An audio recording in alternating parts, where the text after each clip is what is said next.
certified plant ecologist. Over to Bruce. Welcome to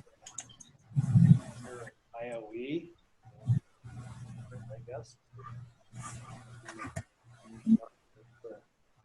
The Institute is MSU now. I have a co-director as well. I thought today I would take time to talk a little bit about what my vision is for the Institute, where I think it might be going. But to make it really clear that this is a faculty run institute, and it should have all the ideas of we can get faculty as to how and where we go. So, like, we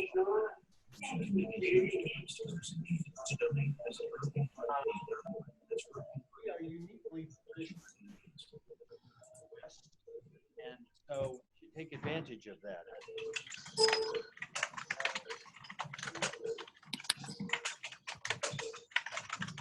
Place mixed set of biomes around us. We have a ability to look at a lot of different aspects environment, and that we, in this unique position, we should be thinking about how our institute can really interact with that environment in an effective way. I think really in the region, really national, that can explore these kinds of things. Come on in, there's at least one more seat up there. To give you a little history, a little background, there was the Mountain Research Center as a predecessor, the Big Sky Institute as a predecessor, and then the Institute on Ecosystems, which was funded by NSF EPSCoR. This started in 2011, and that's really what we are patterned after. Now we're sitting here as a potentially new Institute on Ecosystems, and I think that's an opportunity. And opportunity.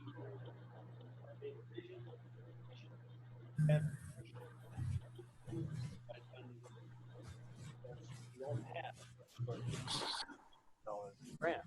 So we're looking at funding from vice presidents of research at both U of M to move forward.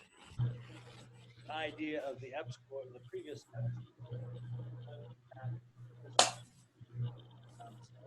sustaining. So that's our job, is now to look at ways.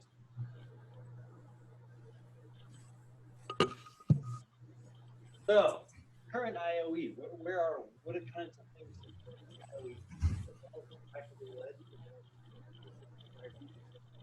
Create a community of scholars, environmental science,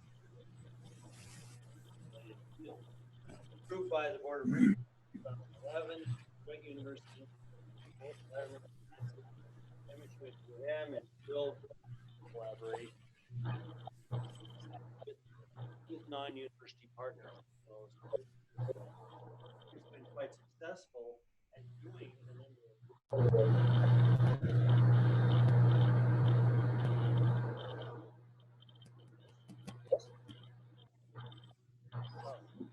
Is that better?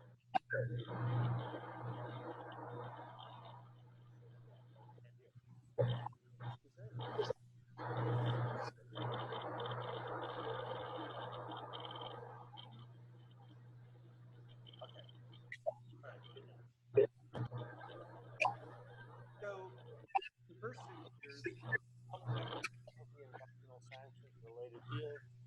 There are 11 faculty at MSU hold joint appointments in the IoE. So EPSCoR, in that it builds capacity, was very helpful in coming together or bringing together the ideas of what were the faculty gaps that we really needed in environmental sciences, and a number of hires stem from that.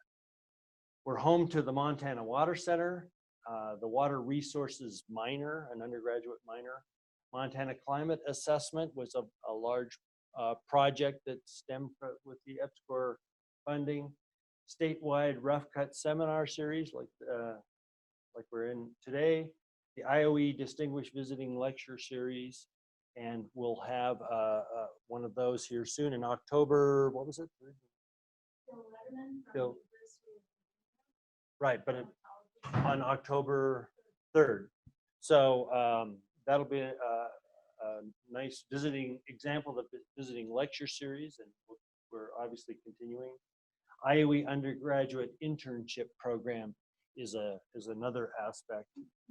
We've also had an IoE graduate fellowship project or program as well, but some of those things that were not specifically funded, so we're still sorting out some of what will happen. Currently manages over 9 million in external grants and has helped facilitate over 60 million proposals. So this is a significant representation university, and it hasn't been noticed by the vice president's research. 20 affiliates from universities, colleges, state and federal agencies, businesses, and NGOs. So the website will soon be updated, and you'll have the opportunity there. If you're not an affiliate, would like to be an affiliate, there's no responsibilities associated. We'd love to have you. That's a place to join or become an affiliate. No prior requirements.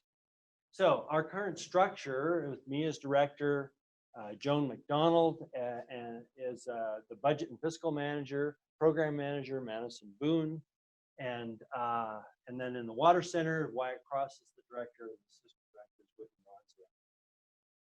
We have faculty fellows and faculty and partner affiliates. Faculty fellows are MSU faculty who have IoE leadership roles in interdisciplinary research. Mostly these were people that were involved with getting funding in some form or fashion to be involved with the IoE. How that continues into the future is yet to be determined, but I think this is another one of those places where there's an opportunity to decide, should we have a place for people to become a fellow, and what kinds of requirements would we have there? Faculty and partner affiliates are academic leaders, research scholars, educators, professional partners who support interdisciplinary environmental ecological research and programs and projects in general. So we'll take anybody that has those primary interests, which is a broad spectrum of people. MSU IoE Faculty Advisory Committee is something that I'm promoting is new, and it would be elected members from each department so that we have broad representation, and that they will help make some of the decisions about the future structure and how we might go about selecting particular initiatives that we want to follow up on.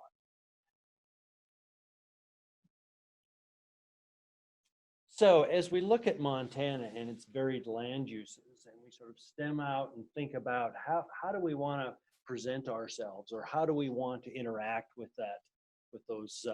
this environment as an institute, I think there's great opportunities.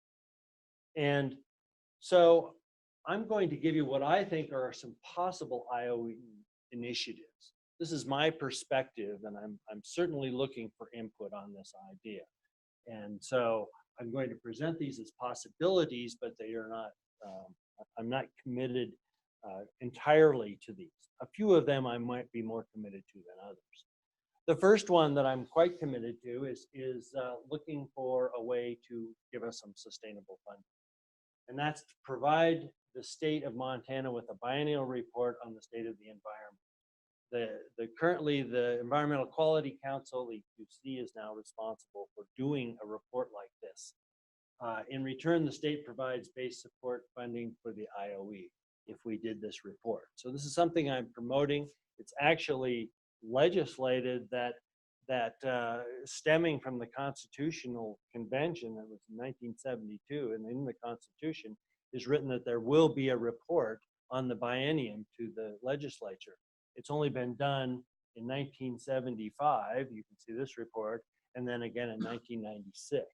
So they haven't exactly kept up on their promise of doing that, but I'm promoting the idea that the university system is probably a logical group to be responsible for this. And if so, that might provide some base funding. So that this would be a continuing project. We feel like the Montana Climate Assessment is a good proof of concept of a report like this, and that'll be released here on the 20th of September. We can assess different sectors over time. In other words, we picked out climate, but we might want to do other kinds of things, or we might want to use climate as always a background, but then perhaps instead of just looking at agriculture, forestry, and water, as we did in the current climate assessment, we might look at wildlife, let's say, or other kinds of sectors, recreation, those kinds of things. So it could take different kinds of forms. It might be more specific than that, but I think that there's an opportunity to start building on these different reports and have something that's really useful to the state. We would try to make it so that it was an auto-updating kind of report. So the idea is that we'd automate as much of the process of producing that report as we possibly could, drawing on database management, etc. And the report results in an applied response to the state about how do we adapt to these kinds of issues? How do we respond to things like the mining activities and things like that have gone in Montana? Things that we have expertise on and should be promoted. The MCA is, as I said, I think a good example of this. I think this is something that we could continue in its various forms, but mostly when we take on an issue like this and kind of identify what's the state of the state in this particular arena, then how do we adapt to that? How do we change to that? And already there's a proposal for something called MAKE, which is sort of a follow-up to the climate assessment that will promote the ideas of how do we adapt to these issues of climate change. We're sitting at an obvious, easy time to get the state's attention on this. Here we're burning up as a state, and it's clearly an issue where we've dried out to the extent that we have major drought. It's affecting many, many different sectors. So I think we should take advantage of this unfortunate situation. The water sector partners with the Department of Natural Resources and Conservation. That's where we've developed this chapter within the Montana Climate Assessment on water issues, and there is a very logical bridge to a state agency, DNRC, and how they start to develop their different management plans within different regions. The agricultural sector, sorry about these being cut off, can partner with MSU Extension in an easy way. They're a logical stepping stone out to our stakeholders, so we have a potential there to develop those ideas. One of the things that is thematic through many of these points, I think, is monitoring and the key aspects of monitoring and how we can start to conceptualize as an academic unit, the MUS, the Montana University System, as to how we start to monitor most effectively in our environment in different ways. So the University of the Yellowstone is another aspect that I think is a really obvious one. Here we sit right on the edge of a large greater Yellowstone ecosystem, and it's one of the most intact pieces of real estate out there in terms of being ecologically intact and minimally disturbed. So the fact is we could take much more advantage of that, I think, in our backyard, and perhaps that could be an initiative. That would increase visibility for MSU, and certainly with research and teaching. It's obviously a preservation of wildlands kind of issue, and monitoring will be an important part of that. Everybody loves wildlife. So why aren't we promoting the fact that we have all this wildlife research going on at this institution and partnered organizations? we should be making that very publicly available, I think. And one of the ways that I'm suggesting is perhaps something along the pattern after Montana Ag Live would be Montana IoE Live, a PBS program of some sort that might introduce these kinds of research projects and let the public actually call in and ask questions about those kinds of activities. So that's something I would like to explore. Other possible initiatives, the energy, water, wildlife, and agriculture nexus. This is a major environmental issue confronting Montana, US, and really the globe, but it's an interaction of, can we still produce food where we're also trying to produce energy or the raw materials of energy? And can we balance that with our water needs? So this is a very crucial arena, I think, and there's some interest on campus here and certainly at U of M in thinking about these kinds of questions. And there's a number of proposals been written to NSF and other agencies, USDA, et cetera, that are focused on this sort of issue. So it's a good place to bring faculty together. So it's another possibility. Again, monitoring is really a key aspect of this whole idea and this whole research arena. People and Nature Health Index is something that Andy Hansen has promoted as an approach that I think has a lot of merit and has an idea that kind of wraps a sort of theoretical framework around this concept of monitoring and understanding our ecosystems, both those that are highly impacted by human activities all the way through to those that aren't so impacted. Other possible initiatives, certainly land rehabilitation is an obvious one for Montana for us to interact with. Mining activities have been large. We have a huge, one of the largest Superfund sites in the world, and in the Clarks Fork of the Columbia River Basin. This there's an EPSCoR funding, an EPSCoR proposal being developed largely around this particular issue. So even though we're sort of divorcing ourselves from EPSCoR in a way, there is a large interdisciplinary research project that's being put together in the form of a new EPSCoR proposal. And so it's logical that it should still be part of something we do. It doesn't have to be everything we do, but it certainly can represent an initiative. It brings together engineers and the environmental sciences. And I think this is a really key point in that engineers have something really to offer to the environmental sciences. And I think a lot of that might come in the form of how we monitor and the kinds of tools and things that we use to monitor. So I'm hoping that we'll see further development along that front and that as an initiative. The final one is one that that has all the E's and S's of ecology, earth science, environmental science, engineering, and social sciences. That's all those E's and S's, which I've just said, let's just say ES. How about that? To cover all the E's and S's. But IoE's role is to facilitate and coordinate an effort toward looking at a school of the environment concept. And I'm calling it a school simply because we have not put any other terminology on it yet. And that has two sort of prongs to it. One prong is a faculty-oriented, unconstrained by what the structure of this thing might be, but what does faculty want? So IoE will try to coordinate a group of faculty that's interested in looking at that idea and developing that idea further.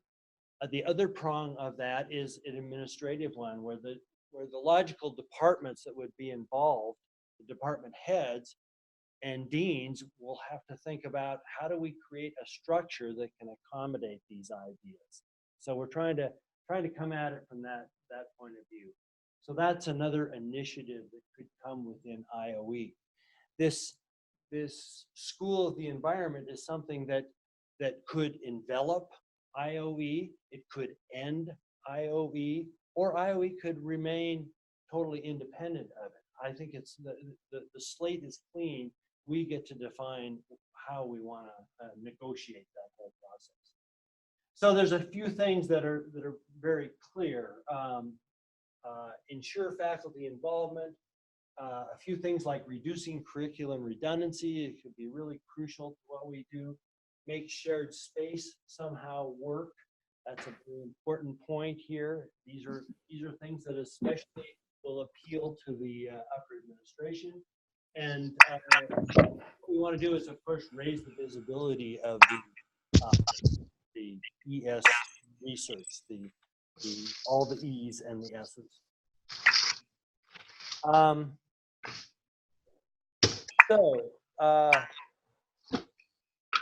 My perspective, but open to suggestions, again, is to provide this state of Montana with its biennial report. Continue with the climate change adaptation in Montana. I think that's a project that's very clearly needed and will be important. And then explore some of these other opportunities for initiatives. None of these do we have specific funding for, but we'll have to go out and get that. But that's part of our process, and our responsibility as an institute is to help promote those ideas and find the funding for those. So we'll be actively involved in that process. Cutting across that are specific kinds of themes across all of these initiatives, and I think they're important to think about in terms of climate change, wildlife ecology and management, land monitoring and adaptive management, diversity, invasive species, engineering, restoration ecology, social ecological systems are all hot areas of research that I think we need to incorporate into whatever kinds of initiative. So I'm going to stop there and leave the rest of the time for some questions.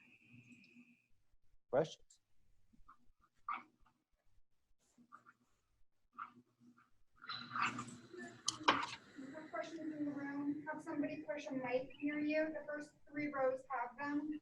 The last 2 rows, you'll have to get that 3rd row too. I'll repeat it. Or you can repeat it. That'd be great. Yeah, Rick. Bruce, one of the things that I always bring up in such discussions is talking about who our audiences are. And they're obviously varied, but it would seem as though our public agencies often use a lot of our information, particularly Fish, Wildlife, and Parks, U.S. Fish and Wildlife Service, National Park Service, Forest Service, the obvious ones, at least from a natural resources perspective. Have you given any thought to a vision of how you might incorporate them in terms of thinking what our vision ought to be? Does that make sense? In other words, where is their input? Yeah, we have given that some thought. The question is how do we take our vision, I guess, to a lot of the land management agencies, or how do we incorporate them into how we might identify appropriate initiatives and things like that? So I think that we've explored the idea of some sort of facilitated meetings where we would bring in groups and have like focus groups to interact on those kinds of potential initiatives. Probably firstly identified based on our expertise, because we're within the university, and then moving it out. They can certainly get expanded from that, but I'm kind of leaving all those options open. But having some sort of mechanism, primarily through facilitated meetings of some sort, is the idea. Other questions? Oh, Mary.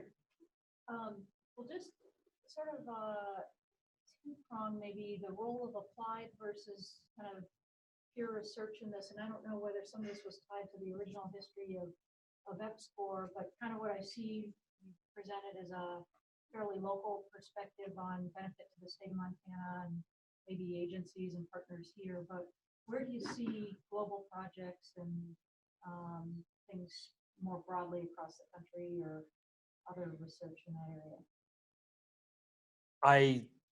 I don't mean to downplay those in any way. I think they're very important to the institution and institutes for sure. And they give us visibility, clearly. In terms of what I'm promoting is more of a local focus. And a lot of that is associated with this attempt to try to get more local kinds of funding from the state, for example. As I look down the potential ways to get funding that would be on a national scale, it just looks very, very difficult at this point over the next, say, 3 to 5 years. So that's why I'm sort of placing my focus. It's not going to be a cakewalk in the state either. Clearly, our situation right now is under budget cuts and budget reductions, etc. But nonetheless, I think that in the long term, it makes a lot of sense for us to be thinking as local as possible. It fits with our land grant mission, for one thing, at MSU. I think it fits with the whole aspects of really being applied. Again, that doesn't discount anybody that's doing research at other kinds of scales. And that's very much appreciated. And any ways that I think we might interact with those groups through whatever ways that we can fund those kinds of things, great. I'm not against that in any way.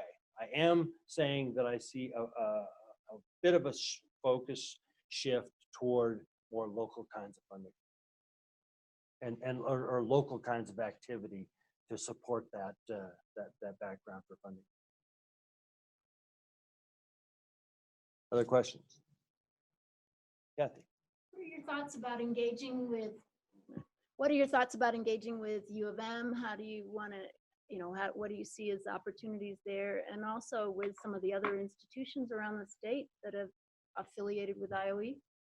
Yeah, starting with the other institutions, I would definitely like to reach out to them, and I have a plan to do that, to visit with them and find out what their situation might be and how they would see themselves best interacting, how the institute might best serve them, because I think they're a little bit different in that the primary focus tends to be more on the academic side rather than research, perhaps, but certainly interested in that possibility. With U of M, I think we're still driven by generally the same ideas. There's good support at U of M. I'm encouraged by the support at U of M for the interactions that we do have. The rough cut is a good example of that. But also, we've established a number of collaborative relationships with those folks, and a lot of that has been due to just getting together with them through whatever kinds of IoE events that we've had. I would like to see us have more events that are cross-cutting across our two institutions where environmental science-based researchers can come together.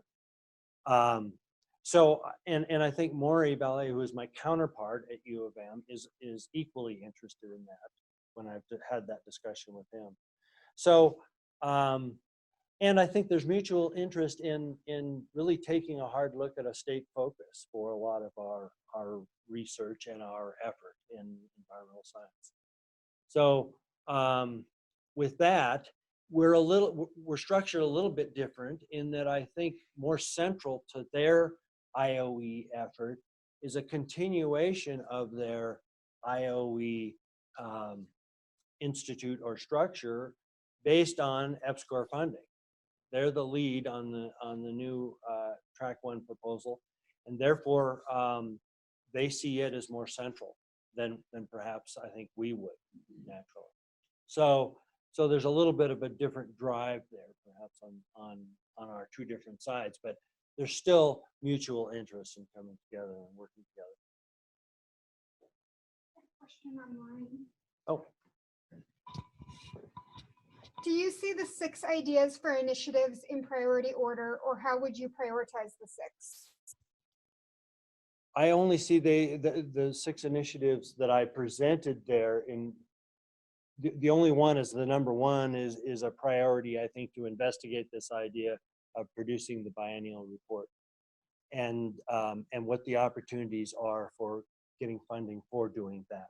So I'm going to promote that idea. And so otherwise, they're not laid out in any priority.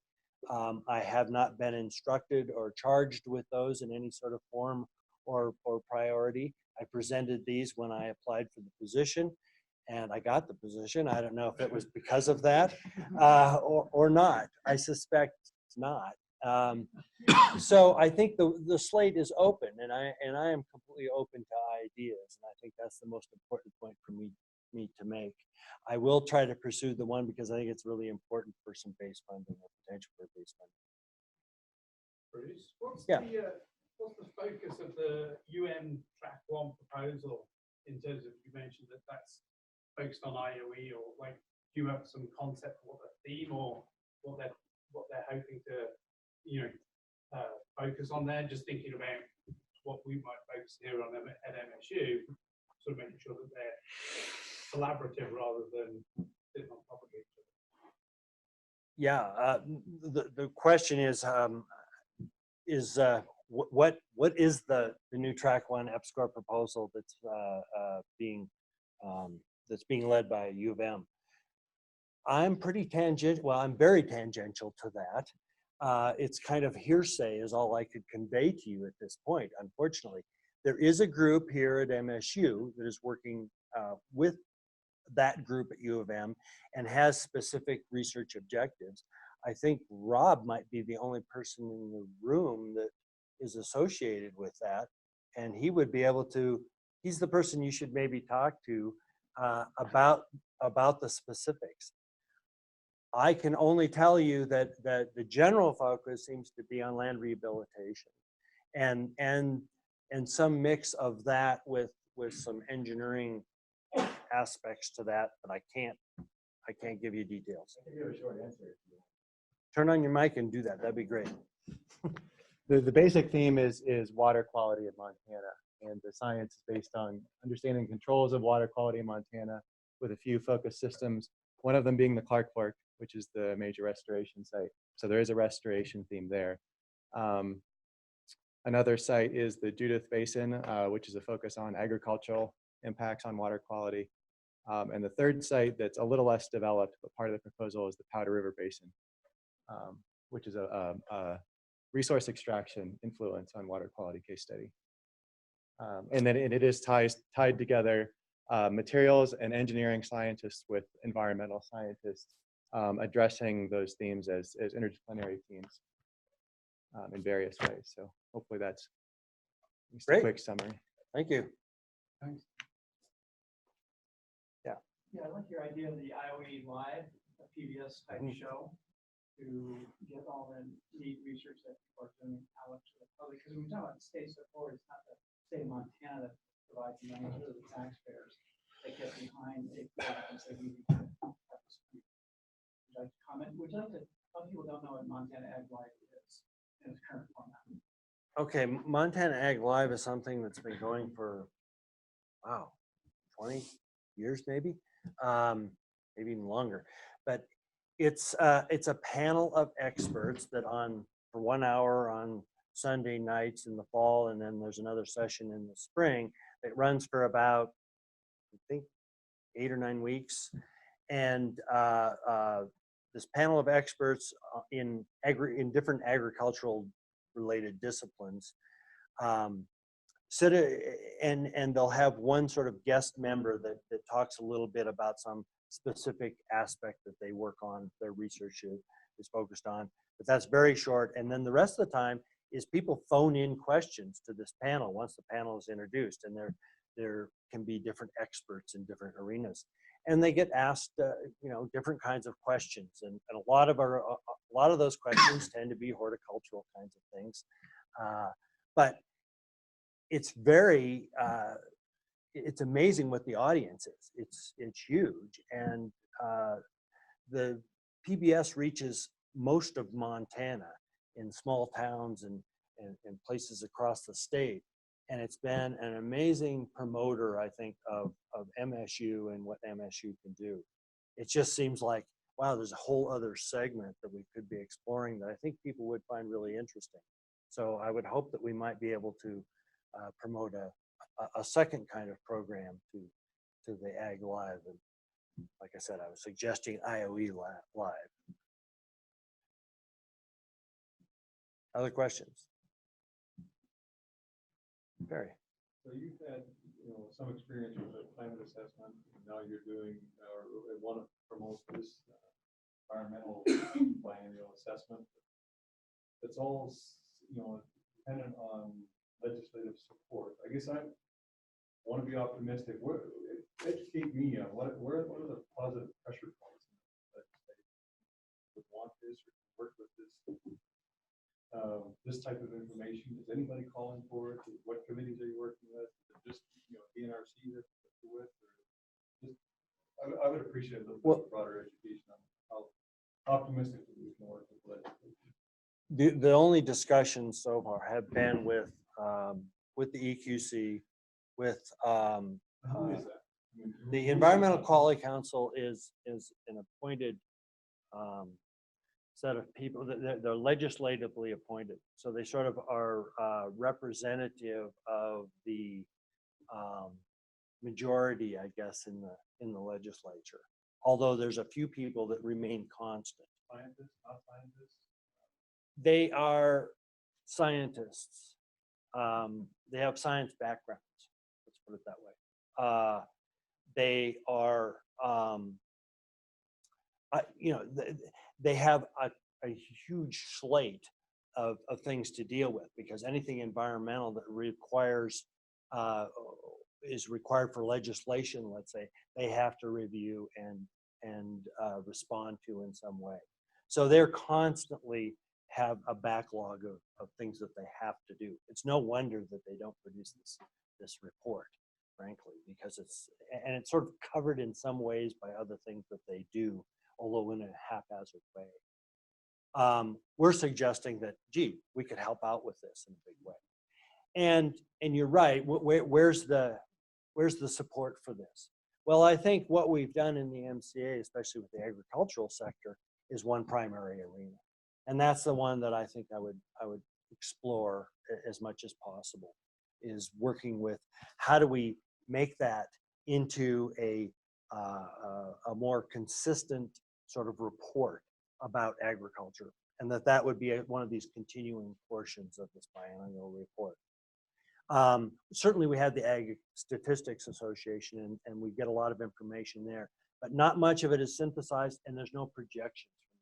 That's what's a little bit different about the MCA, the climate assessment, and I think is an important aspect because it does make some projections.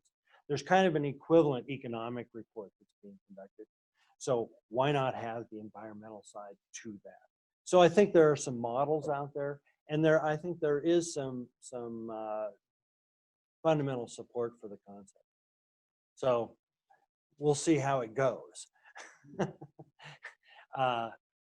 Yeah, we'll just have to see. The people that I've communicated with so far, the legislatures, the agricultural leaders, and others seem supportive of the concept.